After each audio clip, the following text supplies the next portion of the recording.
I first looked at the writing of James H. Schmitz with the second novel in the Ace Science Fiction Specials Series 1. It was called The Witches of Cars. Here's the original printing, and then it was reprinted in the series as well.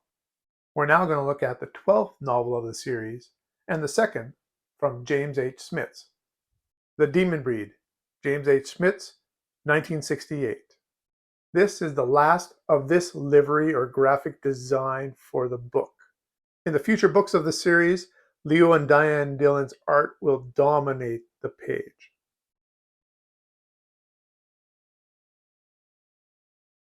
The Demon Breed is set in the Federation of the Hub, a universe that's been created by James H. Schmitz. The book was first serialized in Analog magazine in 1968 as The Tuvula. The setting is on a remote planet, Nandi Klein.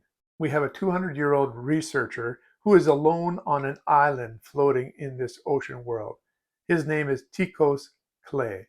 Periodically, Niall Etlin, a resident of the planet and a biologist, checks on Tychos Clay.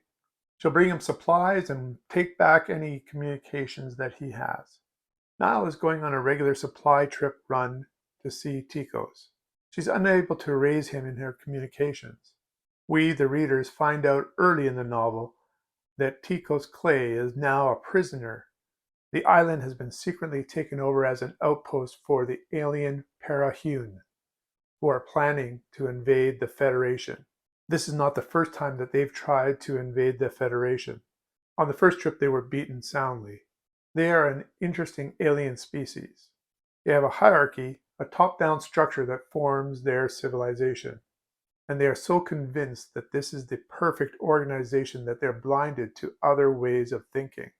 Unable to believe that they're inferior to humans, they postulate that there is a super caste of humans, the Tuvulas, who are warriors who have led them in the last battle. They are torturing Dr. Tychos K to try and find out more about the Tuvula. Dr. K clues in on what they're doing and leads them along. He is hoping to avoid a war with the Parahune by convincing them that the Tuvula are too strong. This is a con game for millions of lives. Niall Etlin is flying into this chess match. She's a doctor of biology, she's in her 30s, and she has companions who are uplifted otters. These otters are a delight. The Parahune are convinced that Niall is an approaching Tuvula. The Parahune are divided into two factions. There's the voice of action, which wants war, and then the voice of caution, which doesn't want to be defeated again. They argue about whether there are superhuman warriors called Tuvulas, which is a construct of their own making. They believe, due to the fraud of Dr. Tychos K in his interrogation, that the approaching Niall Etlin is actually a Tuvula. They want to bring down the ship, but they don't want to destroy it. They want to interrogate Niall and find out if she is a fierce warrior. If they can interrogate her and kill her, then they believe they can go on with their invasion. Niall picks up on their intent to bring her down as she is attacked. In a series of maneuvers, she lands her ship and has it underwater. She and her otters abandon ship. From there on, we have a game of cat and mouse. The biology of the island and the ocean are almost another character in this novel. Will Niall be able to rescue Dr. K? Will an invasion by the Parahune be avoided? This was a very entertaining novel. It was very different from the previous novel that I had read by James H. Schmitz. The Witches of Cars was more of a space opera. This novel was about strategy, knowing the biology of your planet, and outwitting aliens. Now, I do want to mention something about the title, and it could be a bit of a spoiler.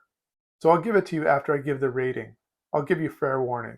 I love the uplifted otters and the biology of the island and how Niall played a game of wits with the Parahune.